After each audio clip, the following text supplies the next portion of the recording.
What's up, everybody? This is bballin, and this is game number 2 of the quarterfinals of the Techlabs Cup, featuring such teams as Navi, M5, and other very strong Eastern European teams. This match will be between Hard Team on the Sentinel side and Amsi on the Scourge. This tournament is played in Kiev. It's featuring a lot of the top Eastern European teams, so it's been very competitive, and the fact that these two teams got to the quarterfinals in a very strong tournament pool testifies to how good they are, so don't underestimate them and be on lookout for them in future Dota tournaments.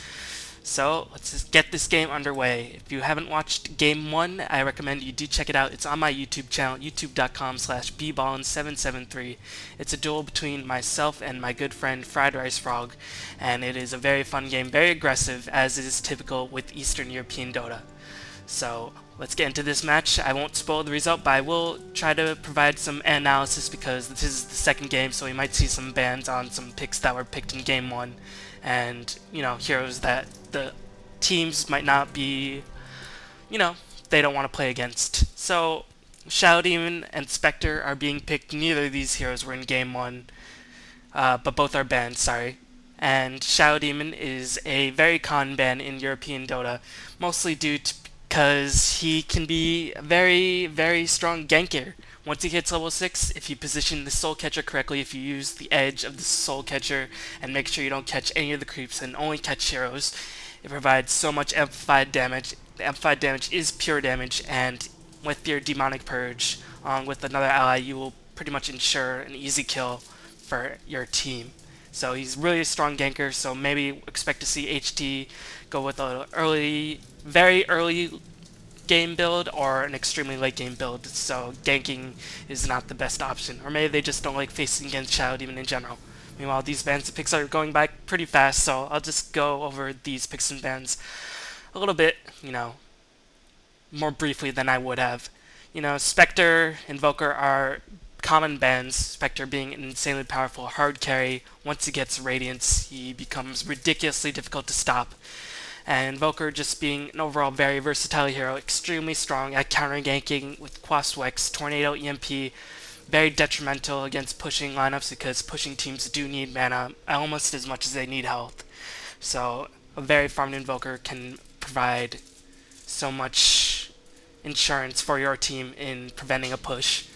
Meanwhile, we see Weaver and Lich being banned. Weaver was actually picked by AMC in Game 1, and they utilized it very well. They combined it with an anti-mage pick, and they used Weaver sort of as a mid-game tool to bridge the gap because anti-mage did not get very much farm at all in the early game, so they used Weaver's mid-game power. They didn't build any super big items like a Radiance or any higher tier damage items. They just got Weaver a hood, maybe a Vitality booster, and they just went and used him to bridge the gap, allow anti-mage to get more farm, and use Weaver's strong, survivability, movement speed, insane chasing power, and his swarm to reduce armor and to provide a lot of burst physical DPS and just make teamfights very difficult for HT. So it looks like HT does not want to face that Weaver again. Lich, he's pretty much picked and banned in every single game. I don't think I need to expound on why he's being banned in this game. Furion, only really seen banned in the European scene. He's picked a little bit in the Chinese scene, but I think Chinese are a little bit more able to counteract Furion's teleport anywhere and push a different lane while, the opposing team pushes one lane. So you're forced to send one person back and then fight a 5v4 once Furion TP's back. So that factor makes Furion really hard to play against for Europeans because, they like to group up when they go for their pushes. They push with all 5. So maybe the AMC team wants to go for a push strat, but the really interesting thing here are the picks. So out of these next 2 bans, I'm going to expound a little bit more on the picks. So HT first picked the Windrunner, which doesn't really give away anything. Windrunner is probably the most versatile hero in all of Dota for the past several versions. She can just do so much. Can stop pushes pretty well, lane very, very strongly, and it doesn't really give away too much of what your strategy is going into. Windrunner can lane anywhere, can be a support, although that's not usually too common these days because she does need experience in items to a certain degree. Meanwhile, the MC team countered with an anti-mage and Beastmaster pick. Now, normally you won't see either of these two heroes being first picked or first banned. So I'm going to pause it here after these last couple bans and talk about the rest of these. But if you watched Game 1, you saw Amsi use the Beastmaster and the Anti-Mage to great effect. And, you know, the map awareness provided by the Beastmaster combined with Vengeful Spirit's Howl of Terror just gave Anti-Mage so much security, allowed Anti-Mage to see any incoming ganks, and allowed Anti-Mage to farm up after a miserable early game. So I'm not too surprised to see Amsi pick up these two heroes again after all the success they had in Game 1. Meanwhile, HC decided to counter with a Naga and a Crystal Main. Now, Naga is a hero you never see at all in any competitive environment, so it's very interesting that Naga is picked up here. Of course, this is sort of the new Naga, as I make air quotation marks. Song of Siren has been changed so that it works on buildings. You can't attack buildings while it's in the radius of the Song of Siren, but you can move while in the Song of Siren, and it follows you around, and you can just go in, try to shut down heroes, get into proper positioning, although it doesn't have nearly the range, and once you move out of the area, your enemies wake up. So it's a different Song of Siren, but I think the most notable change is that her critical strike that gave her and her images so much DPS has been changed to a strong armor-reducing AoE nuke called Riptide, and that nuke is really, really strong. It's AoE, it's a armor-reducing nuke, and it can just make ganks a lot easier because what Naga was missing was a lot of burst damage. She was overly reliant on her images, and her images do have a rather long cooldown. So once you kill the images, Naga was pretty much rendered useless. So having a burst nuke along with a minus armor component will give her and her images a lot more DPS. Not as much as a critical strike, but it does give her a reliable backup plan once her images do die. So usually Naga builds these days, you max the net and the nuke, but when you pick up the Crystal Main, that indicates a couple of things. One is that you want to go for early pushing, early game dominance, because Crystal Main doesn't scale as well as other supports, although she's insanely powerful in the early game. And the aura, the range that she provides is just devastating. And two, Naga, with this Crystal Main pick, Naga actually synergizes pretty well because Naga needs some sort of setup. Her net is a pretty powerful initiation tool to go with, but, you know, having extra range with the Frost Nova and the Frostbite, along with the aura to spam Naga's spells, because with the Riptide nuke, Naga is actually pretty mana dependent, so this Crystal Maiden pick will help the Naga to spam her spells in the early game. So with these first three picks, I'm going to see Sentinel try to go for an early game push strat. Now, usually in early game push strats, you want to max their imaging skills, but Naga's imaging skills aren't the greatest. They're more of mid to late game images because they can tank quite a bit, but Naga isn't inherently tanky at the early game. She has a very high stat growth for strength, and she can pick up very strong, you know, tank items, but her images aren't too powerful, and they will be even weaker with the critical strike being removed. So expect to see Naga go for net Riptide until the images get pretty tanky, pretty powerful. So that's what I'm expecting from the Naga, even though this seems like an early game push strat.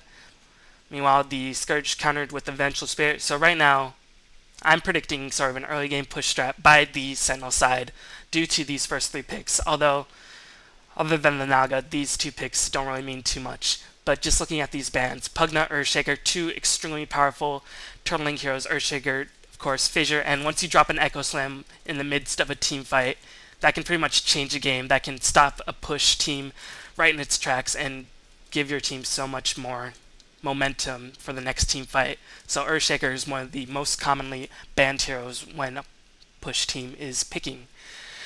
And Pugna, although he does have to risk himself because Nether Blast has a pretty short cast range, I think he's more banned because they're worried about the ward. Maybe they're going to rely a lot on their spells to push down creep waves more than summons.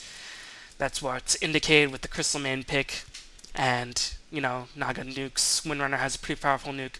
So the ward does, in fact, deal a significant amount of damage with its mana burn thing. Mana zap, bolt, lightning. Yeah. Anyway, that provides a lot of disincentive to spam spells, and of course, mana is very important to pushing teams, and it does provide a pretty good amount of mana degen, so that's a pretty smart ban. Meanwhile, we see MC banning the Batrider. They're seeing, okay, they are going with a pretty early mid-game strong lineup. We don't want to give them even more ammunition, so we'll ban the Batrider. I'm not really too sure about this Doom ban. Maybe they don't want to get their Anti-Mage doomed, because Anti-Mage being doomed is just terrible. It pretty much shuts down Anti-Mage as a hero, so maybe that ban was to protect their Anti-Mage. I'm not too sure. I don't know if HT would necessarily have picked up the Doom, because Doom does need a lot of farm and a lot of levels. So time to unpause and get back into this. The fact that these heroes and these picks are going back pretty quickly means that in game one, each team sort of knew what they want to do. In this case, MC want to sort of go with the strategy that worked well for them in game one. Meanwhile, HT want to change things up, and they probably have scrimmaged with the Naga Siren a couple times before, along with these other picks. So they sort of had an idea after what happened in game one, what they want to try for game two, what to change up. So Keeper of the Light is a pretty interesting hero, so I'm going to guess a Naga Keeper of the Light Crystal Main tri-lane to go very aggressive, and this tri-lane has so much range. Illuminate has a ridiculously long cast range. Crystal Main has essentially an 1100 AoE slow if you position the Crystal Nova just right. So that will be very powerful, and of course Keeper of the Light, when you use the Chakra Magic, you can give Naga a much needed burst in mana if you plan to spam the Riptide and the Illuminate to push down creep waves. And right now I'm a little bit worried for the Scourge side. They don't have too much area of effect damage at all, so they're going to have trouble in terms of nuking down creep waves and preventing pushes. Of course, they only really have Beastmaster Axes and the Vengeful Spirit Howl of Terror, and you can get rid of that by just focusing on the Beastmaster, and with the long range initiation, there's no Blink Dagger, but there's a lot of range in terms of the spells on the Sentinel side, so expect to see Beastmaster being focused down as the primary target, because what Sentinel want to do is win the early mid game, and you see Amsi thinking quite a bit, alright, who do we want to pick up who can work with our Anti-Mage tri-lane very well and still have some area of effect presence? Maybe, a Jakiro, Alina, maybe an Ancient Apparition, although Ancient Apparition wouldn't be the strongest choice because Ancient Apparition does need levels, and when he's in a tri-lane, he won't pick up those levels quickly at all. So, although if they sold the Ancient Apparition mid and put the Beastmaster top and put their own tri-lane bottom, that might work out for them, because Ancient Apparition is a ridiculously strong hero against push lineups only if he gets levels, because his Ice Blast, as we see in Ancient Apparition, being picked up indeed, so I'm going to be curious to see how they lane this. It all depends on the last pick. But Ice Blast is probably the most powerful spell in the game at preventing pushes, not because it does a ridiculous amount of damage, but mostly because it shuts down healing for a good amount of time, and healing and mana are the most important things in terms of push strat, and we see HT not hesitating inside, is picking up a Clinkz, which is very, very surprising. I mean, the last time we really saw Clinkz is about 4 or 5 months ago when Navi was picking him up in a couple of games, and since then he's sort of died out in favor.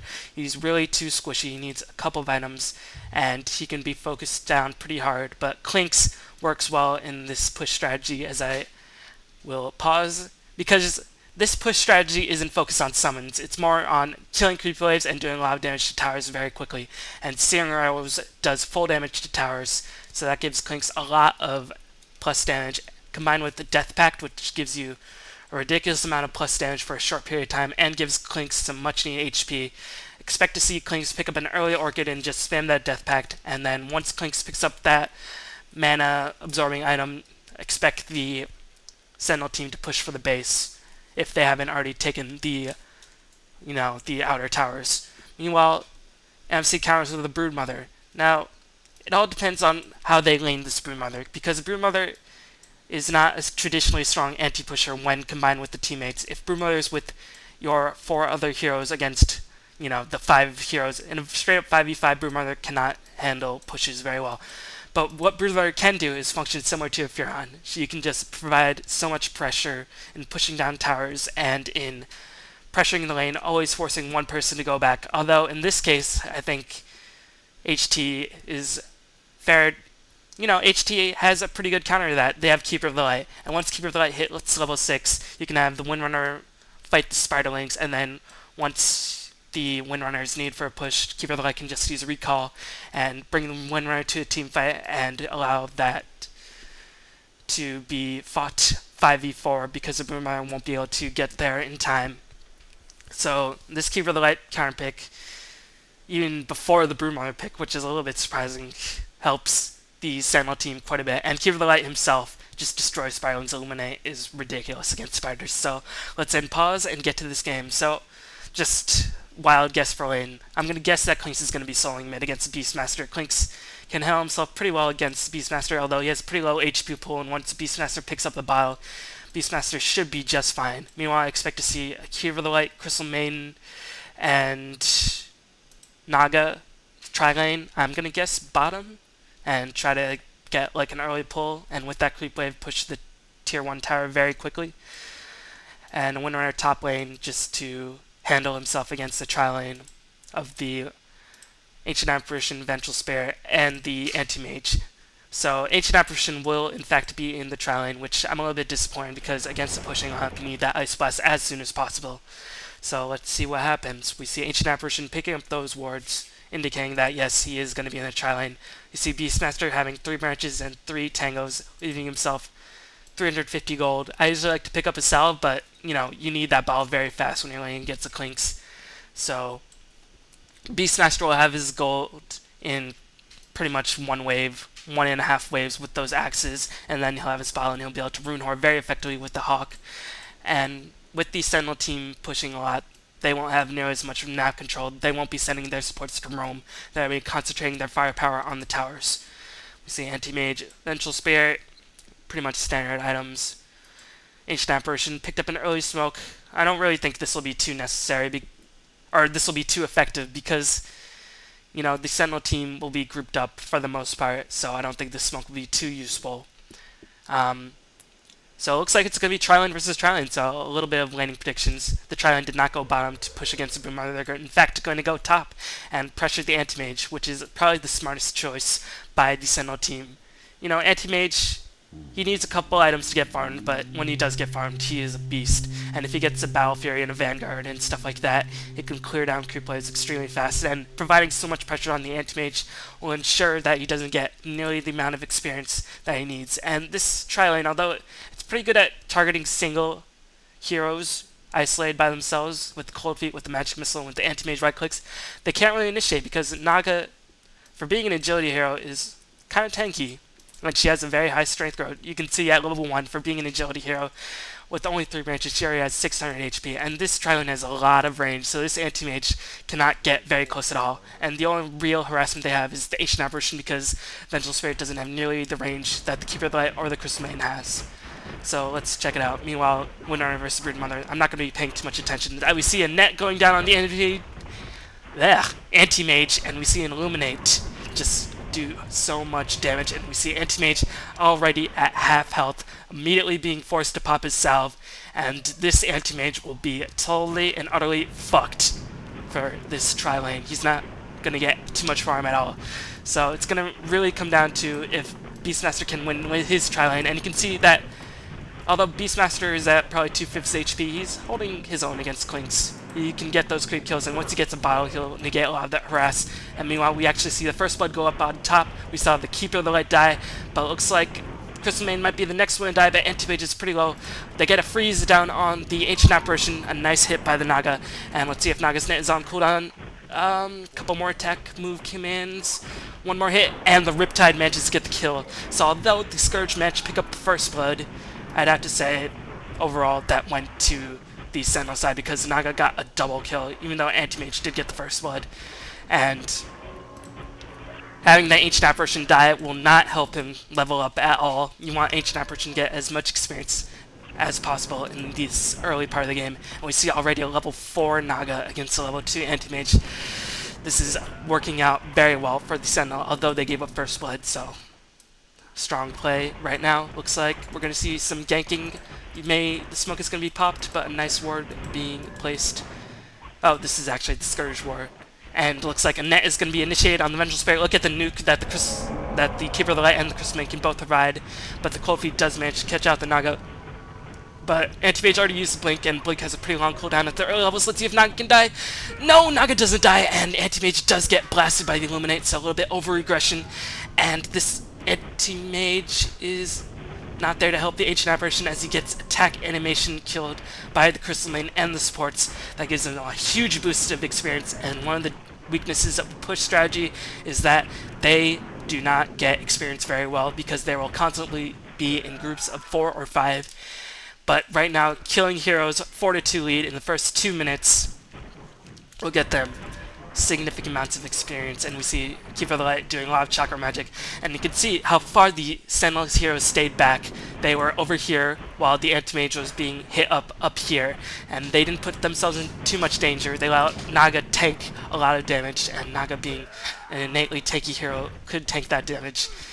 So, strong play by the Sentinel thus far, although they haven't gotten a tower push going. But we can see Ancient Apparition, you know, being so desperately hurting for experience. And Anti-Mage, he did die once, and he hasn't picked up any new items with that first blood gold, so let's see how the mid lane's going. Beastmaster with the bottle, 12-3 versus the Clinkz. You know, Clinkz is out of regen, is 8-5, so Beastmaster is doing quite well. And they're really going to be counting on this Beastmaster gank quite heavily once he hits level 6. So don't expect him to be farming at all once he hits that level, because they really need him to pick off, you know, the Keeper of the Light, the Naga, stuff like that. But you can't give Clinkz free farm. So let's see what Clinkz decides to go for. Clinkz will be okay once he hits level 6, gets that Death Pact. He'll be able to regen his health a little bit. But I think this is probably the second cell that Clinkz is forced to pop. So yeah. Meanwhile, some plagues going on up top, giving Anti-Mage a little bit of experience under the tower, while Vengeful Spirit and the Ancient Apparition are trying to get all the experience they can, but still not even level 3. And Keeper of the Light is starting to do his nuking power combined with the Riptide, so it looks like Naga is in fact level up the Riptide like I thought, and not leveling up the nukes. And look at how fast that creep wave followed. These are just level 3 nukes, except for the Naga nuke, and this tower will surely fall very soon.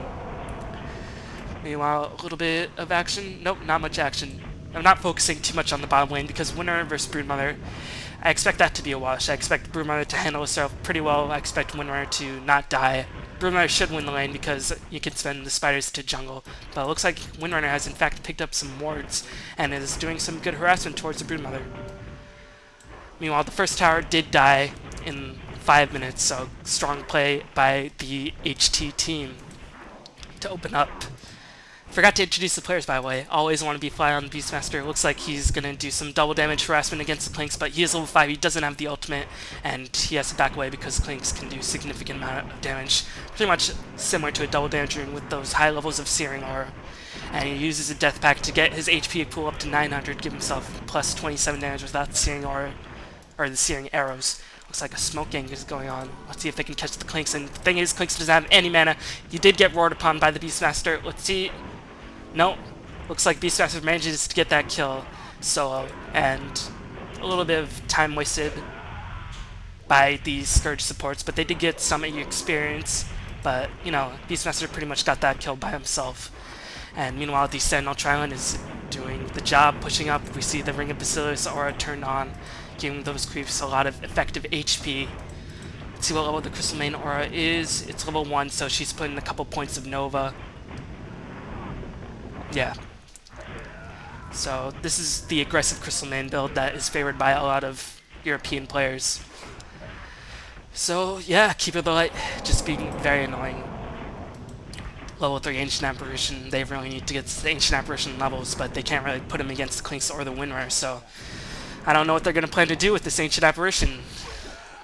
Meanwhile, bot lane, we have 31-5 Windrunner versus a 25-3 Broodmother. Broodmother has a Soul Ring, should be ensconced in this lane pretty well, although she is a little bit behind in experience, but she's probably been making up for the gold with Spiderling sent to the jungle.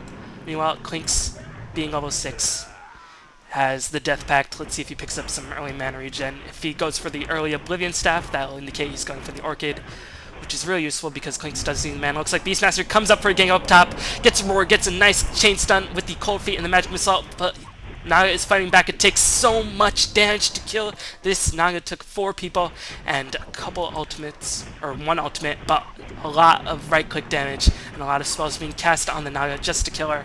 And meanwhile, the supports are just lolling, and they use the Naga as bait, and they can just keep pushing the creep waves. And since all of these heroes are quite low, it looks like Clinkz managed to come in from the backside and do a lot of damage to the anti-mage, and Clinkz is actually going to help push this tower along with these 2 supports. So good map awareness by the Clinkz to always be there where he needs to be.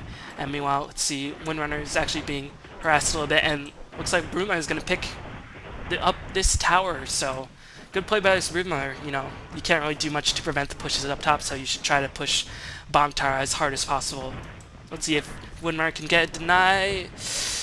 An attempted shackle shot, but Broodmother does get the last hit, so that'll be very useful in picking up an early BKB or an Orchid. I don't think Broodmother will pick up an Orchid in this case. I think BKB will be much more important because there's not really anything that goes through BKB except for net. And even then, you can attack through nets if the other team ventures too close. So let's see what this lane goes, and this is where the underleveled Ancient Apparition really starts to hurt the Scourge side. Looks like Naga decides to pop the ultimate. Looks like more just a scare tactic. I'm not too sure. Maybe to allow themselves to position for a nice Coddle wave. Beastmaster picks up an early Medallion of Courage, doing a lot of damage to the Coddle, but with Beastmaster being focused so heavily by the Clinkz and Naga and the Crystal Main, he's gonna go down, and with the Beastmaster down, there's not really much that the Scourge can do to stop the push, because Ancient Apparition is so low leveled, and the only area of effect damage they have are Axes and Ice Blast, and some Howl of Terror. But meanwhile, Anti-Mage is going to take up this time to farm up top. No boots, barely close to a Vanguard, so really, really strong pressure being delivered by a hard team on that tri-lane, ensuring that the Anti-Mage doesn't get any farm. And this strategy is working out very well for the Sentinel side. Meanwhile, we see Keeper Light being forced to go bot lane, and this is a sort of a double, killing 2 birds with 1 stone. You're sending the Keeper of the Light bottom lane to clear out the spiders by the Brood, preventing the Brood from picking up any more towers, and you're allowing the Keeper of the Light to farm up the Mechanism. So this is a very, very smart move by the Sentinel team. I'm really liking their play right now. He's going to pick up a headdress very soon, and if Broodmother is a little bit too careless with her spiders, then the Keeper of the Light will just get those monies for free. Get paid. Get money, get paid, bitch. So looks like Crystal Main sees the Broodmother jungling and just gonna get nuked down, those poor, poor baby spiders. You feel so bad for baby anythings, although baby spiders are probably the least likely thing that you're gonna feel bad for. Meanwhile, Beastmaster using Medallion of Courage in that last battle we saw to kill the Keeper of the Light, but Beastmaster, it's probably the most important hero at the Scourge right now. And they're going to provide a lot of pressure on the Beastmaster to initiate upon him, because once Beastmaster dies, how can the Scourge clear down creep waves? Short answer, they can't. Clinkz has picked up some pretty early game items. If you want to get early damage, Wraithbands are the way to go. They are so cheap, pretty much maybe 450 to 500 gold for 9 damage, some much needed strength and agility, and some cheap intelligence. Meanwhile, we see Windrunner pick up the Basilius phase boots, and looks like she's not going to get the Mechanism because Keeper of the Light is, so she's going to do some warding. And Naga throws out a net on the Beastmaster. We'll see a lot of long-range initiation going down on the Beastmaster. He's forced to roar the Clinkz, but he gets nuked down so hard, so fast, and Clinkz does get the kill, and is already on a killing spree. That'll help fund up his... I don't know what he's going to go for, because if he was going to go for Orchid, he'd have the components of the Oblivion Staff already on him, if not an Oblivion Staff by itself. But regardless, in either case, with the Beastmaster down, there's nothing Scourge can do. Let's check out the levels on the Ancient Apparition. I'm going to guess that he has jack shit. He's still level 4. Close to level 5, but close does not matter. But meanwhile, Broodmother's doing the smart thing, which is to push the bottom tower, force the Sentinel hero to go back. But looks like Sentinel doesn't honestly give a fuck, and is going to provide a lot of pressure on this base tower. I don't know, with Beastmaster being alive and with the Ancient Apparition picking up a lot of kills, are there any Arcane Boots on the Sentinel? No Arcane Boots, but they do have Chakra Magic, and they do have the Brilliance Aura. But still, without the Mechanism, they can't really heal up as effectively as they would, so they're probably going to teleport one person to go down bottom, and Broodmother did significant amounts of damage, pretty much 45 seconds ago, I was looking at that tower and it was at full HP, and now it's pretty close to dying. So Windrunner is forced to TB bot. You know, I would have liked to see Kierville pick up that farm to get that mechanisms. Let's see. Only 350 gold away, so with maybe one tower, if they push this bottom lane out, he'll have that mechanism. So let's see. Beastmaster having been primal focus. Anti-Mage did manage to pick up a Vanguard, but the thing is that he'll take a lot of spell damage. And, you know, he's probably max spell shield by now. Yeah, let's see what the Scourge are planning to do, because Broodmother can't really afford to go top, because it'll take a little bit too long to push down this top tower from starting from the beginning, even though Clinkz is up there farming. And Clinkz still hasn't spent that gold. And looks like this is probably the move that Scourge has to do to get back in this game, going for an early Roshan kill, and Cold Feet combined with Medallion of Courage and Anti-Mage's right-click DPS along with Howl of Terrors can ensure that it's like Roshan's being amplified damage by a Slaughter. He's going to go down very, very quickly. Let's see who gives the Aegis to. In any other case, I'd give the Aegis to the Anti-Mage, but I think Beastmaster has one to get the Aegis, but it looks like they're going to give the Aegis to the Anti-Mage. And I'm not too sure about this, because Anti-Mage, once he dies, what can he do when he revives? He can just blink out. He only has a Vanguard right now. So, I'm going to take this time. Ancient Aberration, low leveled. He is one poor son of a bitch.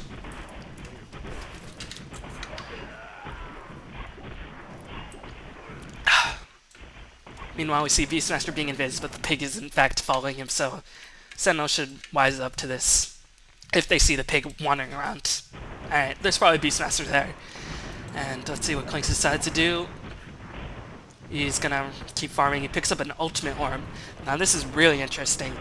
I remember when Clinkz was seeing a little bit of play, this was one of the more popular debates. Should he go Orchid or Hex on Clinkz?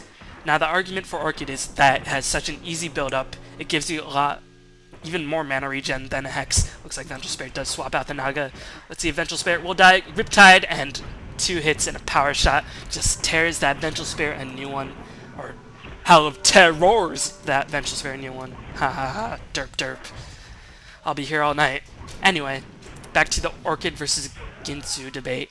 Looks like Boomer is going to provide a lot of pressure on this bottom tower, and they're going to have to send somebody back. Looks like they send back the Keeper Light, who has finished that mechanism, so 13-minute mecha. Bye-bye, spiders. Looks like Sentinel are going to provide a little bit of pressure. Going to initiate on the Beastmaster again, but I don't know if they're in the best position to do a lot of damage, although Beastmaster is being hurt quite a bit.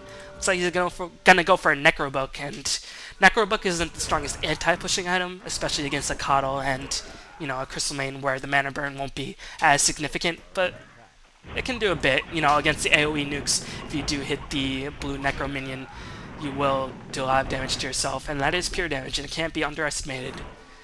So, although I would have liked to see this Beastmaster pick up some, you know, a Hood of Defiance and hopefully turn it into a pipe, because Sentinel does have a lot of nukes. But meanwhile, for the third time, while the Sentinel try to push bottom tower, let's see where the Broodmother is at. Where you at, Brood? Where you at? I'm not too sure. Brood at base, son. Going for that quick BKB, which is the smart choice in this case. So, Orchid versus Hex. Orchid has a significantly easier build-up compared to Hex, as we see Clinkz right-clicking this Ancient Apparition. Will he die? This doesn't happen. Wow. This doesn't happen, but this Ancient Apparition is so underleveled. Clinkz is already level 11, and Ancient Apparition is level 6, so being 5 levels ahead, you know, you don't expect Clinkz to solo kill anybody until he finishes the Orchid or the Hex. But anyway, Ancient Apparition is just like a squishy ice blob thing. He's not really ice, he's more of like the phase. He's more of a slush. A nice, cold, refreshing slush. Oh, I could go for a slushy right now. You guys have no idea. Anyway, looks like Broodmother is in fact being attacked and is being nuked down quite hard. Beastmaster gets a roar down on the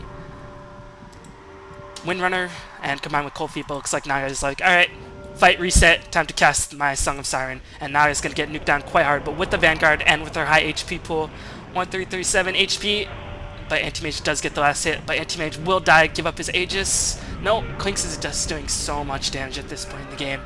even with just the ultimate orb and the Wraith Bands, and that's what early Wraith Bands does. And nice shackle shot by the winner, but she has to get out right now. Looks like Clinkz is going to fight for a bit. He has to be careful. There's a Sentry Ward being placed by the Vengeful Spirit, but it looks like Clinkz does realize that. An Ice Blast does miss barely, and Clinkz has enough mana to Windwalk away, so he does do that. Looks like they might sacrifice Secure Relay and maybe even a Crystal Main, but keeping your Clinkz alive is always a good thing. It's a good thing, as Martha Stewart might say. So, anyway, if I can ever finish my point, goddamn, this game is action-intensive, 11-7. So, Orchid. More damage, more mana regen, gives you that 5-second silence. And I think what the most important thing, or the most underrated thing about the Orchid is that it gives you that plus burst damage due to the amplified damage at the end. And oftentimes Clinkz does so much damage with his searing arrows and with the strafe, but he finds himself a little bit lacking for, you know, the enemy just runs out, but that burst damage does come back. But I've seen arguments for Hex, and one of the arguments for Hex, as we see an AA Ice Blast going down on the Clinkz, and he just uses Death Pact just before it, so he actually regains a bit of HP, but he has to be careful right now. He doesn't have too much mana for Windwalk, so let's see what's going to happen. I think now he has enough mana for Windwalk, so let's see what's... Oh, Vengeful Spirit has some Dust, casts a Dust, uses a Roar, and Magic Missile, and a lot of damage being thrown down on the Clinkz, using a couple of ultimates and a Dust, but anything is worth it to kill the Clinkz. Anyway, one of the arguments I've seen for Ginsu on Hex is that Ginsu, one of the things about Orchid is that it doesn't really slow, it doesn't help you in chasing for the opponent kill, but you don't really need to do that because Clinkz has ridiculously high move speed with his Windwalk innately. But Orchid doesn't really help when the opponent is trying to escape. Meanwhile, Hex is a consistent 3.5 second hard disable where your opponent moves very slowly. They can't really do anything at all. They can't attack you if they're a basher and get a lucky bash or anything like that. And it locks you in place. And although I think Orchid is overall a more versatile item on Clinkz just because it gives you plus damage, gives you a lot more mana regen, and it does give you that silence. And 5 seconds is a significant amount of silence. And looks like Beastmaster is trying to push down this tower. Let's see if somebody denies it. Nice deny by the Key for the Light, and Clinkz is going to go back. Let's see how close he is to that Hex. He has 2,300 gold, so expect him to pick up that Mystic Staff quite soon. Meanwhile, Windrunner is transitioning into a Pipe. Now, Pipe will really only be used to counteract the A Ice Blast because a lot of the damage on the Scourge side is physical, with Broodmother, Anti-Mage, you know, axes being mixed damage. Pipe is only really useful for AA Ice Blast, but that's still pretty good use to have, nonetheless. Let's see if they're going to initiate on the Windrunner. Nope. Vengeful Spirit is just running away. Vengeful Spirit, not as many items as you'd like to have on a Vengeful Spirit 20 minutes into the game, but she has been under a lot of pressure. I'm surprised she has this much farm, but, you know, the Scourge has been doing a good job in picking up towers of their own. They have 3 towers as compared to the Sentinel's 5. Looks like the Scourge side is going to dust up, but they're not really going to pick off any heroes because the Sentinel are doing a good job in staying together. Meanwhile, Anti-Mage has 79 creep kills in 20 minutes, and considering the miserable time he had in laning up top, that's a testament to this Anti-Mage's player's farming skill. It's not like he has a Battle Fury or anything. He has a Vanguard Tread in Yasha. But, you know, I don't think he can do too much until he gets that Manta Style in teamfights, so this is a window of opportunity for the Sentinel team to push in, while the Anti-Mage doesn't have that Manta Style. So let's see what the Sentinel decide to do, and looks like they're in fact going to push mid with this. With the Keeper of the Light mechanism, Windrunner picked up the Pipe. That's probably what they were waiting for, and now they're going to push mid. And Naga hasn't picked up any items, but she is still nonetheless a very effective tank. You haven't seen too many images thus far, but you don't really need them because, you know, you have a lot of burst damage and you kill heroes quite quickly. And let's see, Clinkz will just melt this tower. Can't click on Clinkz. Alright, with this tower, Ice Blast being thrown on, but a nice preemptive piping by the Windrunner. They take no damage from the Ice Blast. So now Ancient Apparition has to wait 45 seconds for that Ice Blast to come off cooldown. And looks like a nice shackle shot into the Broodmother, getting that nice net off. And of course, BKB does not go through net, so Broodmother is locked in place for a little bit. Gonna start right clicking, but Naga Siren does. And a huge mistake by the Broodmother, because activating that BKB means you are in fact don't get slept. So a really nice job by the Naga Siren recognizing the fact that Broodmother BKB'd, immediately used Naga Siren to silence not silence, put everybody else to sleep and allow them to focus down on the Broodmother. And with that, most of the farm on the Scourge side is negated, and Anti-Mage did die, allowing Sentinel to pick up a very, very fast mid-Rax, and let's see what's going to happen next. I think they can go for it. I think they can go for another Rax, because what do they have to fear? They have Beastmaster Axes and AA Ice Blast, but you have a Pipe.